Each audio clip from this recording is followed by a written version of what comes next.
هدى للناس وبينات من الهدى والفرقان. Merci d'être sur la TFM et bienvenue dans votre émission Les Merveilles du Paradis. أعوذ بالله السميع العليم من الشيطان الرجيم بسم الله الرحمن الرحيم.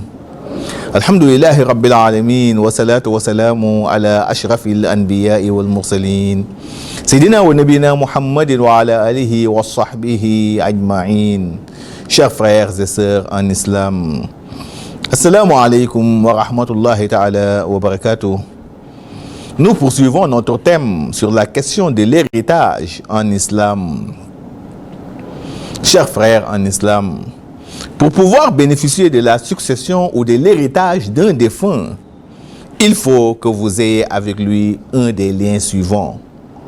Un lien de parenté, yani an-nasab.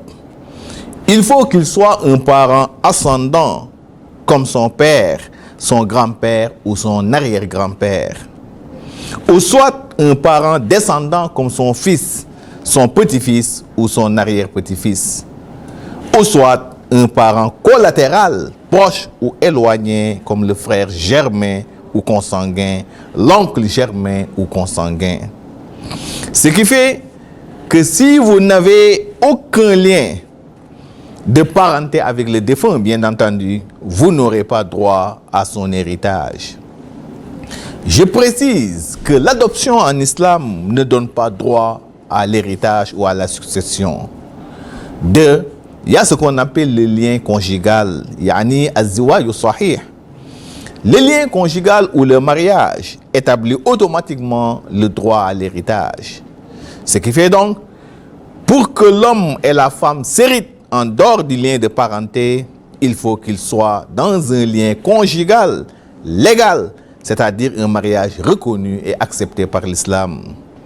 C'est pourquoi une femme divorcée va bénéficier de la succession de son défunt époux tant que son délai de viduité ou sa période d'attente n'est pas expiré. Mais si toutefois son délai d'attente ou sa période de viduité expire, elle ne pourra plus en bénéficier.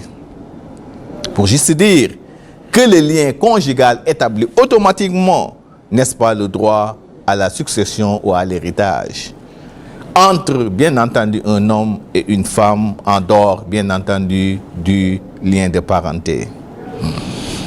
3. Il y a ce qu'on appelle al-wala, c'est-à-dire le droit de patronage. Cela fait partie des liens, n'est-ce pas, pour pouvoir bénéficier de l'héritage d'un défunt. Une pratique qui existait pendant l'esclavage et qui aujourd'hui n'existe plus. Voilà les 3 éléments qu'il faut pour pouvoir bénéficier de l'héritage, n'est-ce pas, d'un défunt. Chers frères et sœurs en islam, il y a ce qu'on appelle les cas de déshéritement en matière d'héritage. Yani mawani ul-irth.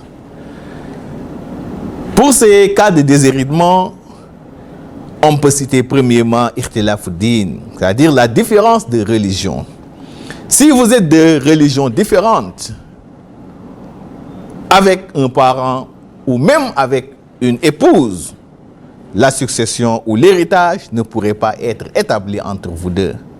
Par exemple, si l'époux est musulman, son épouse d'une autre religion, à la mort de l'un ou de l'autre, il ne pourrait pas y avoir, n'est-ce pas, de succession.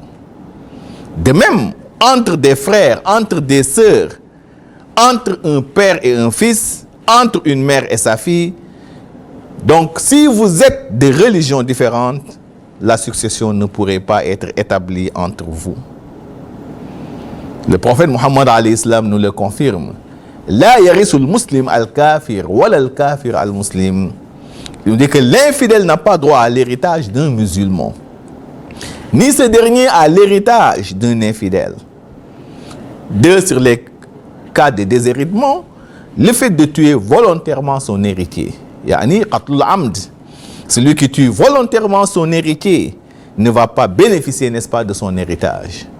Par exemple, un père qui tue volontairement son fils ou vice-versa, un époux qui tue volontairement son épouse et vice-versa, un frère qui tue son frère ou sa sœur, dans tous ces cas de figure, le meurtrier ne va pas pouvoir bénéficier, n'est-ce pas, de l'héritage de sa victime. Le prophète nous le dit, sallallahu alayhi wa sallam, il nous dit que le meurtrier n'a nullement droit à l'héritage, n'est-ce pas, de sa victime, exception faite si l'assassinat ou le meurtre est fait de façon involontaire. 3. Sur les cas de déshéritement, il y a l'enfant qui n'est pas issu, n'est-ce pas, d'un lien conjugal, autrement dit, qui est né hors du mariage. Cet enfant-là ne va pas bénéficier, n'est-ce pas, de la succession de son présumé père. Même si par la suite ce dernier épouse sa maman ou reconnaît même la paternité, n'est-ce pas, de cet enfant. Un cas qui pose aujourd'hui énormément de problèmes et qui est souvent à l'origine de beaucoup, n'est-ce pas, de divergences et de malentendus lors des successions. 4. Il y a l'enfant désavoué par son père, à la suite, bien entendu, d'une imprécation conjugale, c'est-à-dire Ibn Li'an. Cet enfant-là également est exclu de l'héritage. 5. L'enfant qui n'a pas manifesté de signes de vie au moment de la naissance. Cet enfant-là ne va pas non plus bénéficier de la succession de son père, car la succession est basée sur la vie suivie de la mort. Si l'avorton naît vivant, dans ce cas, il va bénéficier de l'héritage et on va lui accomplir, n'est-ce pas, la prière mortuaire lors de sa mort. Ce qui fait que si l'enfant, au moment de l'accouchement, pousse un cri, puis meurt, dans ce cas, il va bénéficier, n'est-ce pas, de l'héritage de son père, parce que tout simplement, il y a une vie précédée d'une mort. Chers frères et sœurs en islam, nous voilà au terme de notre rappel. Merci et à demain, Inch'Allah, pour un autre numéro. أقول قولي هذا واستغفر الله العظيم لي ولكم ولسائر المسلمين من كل ذنب فاستغفروه إنه هو غفور رحيم. شهر رمضان الذي أنزل فيه القرآن هدى للناس وبينات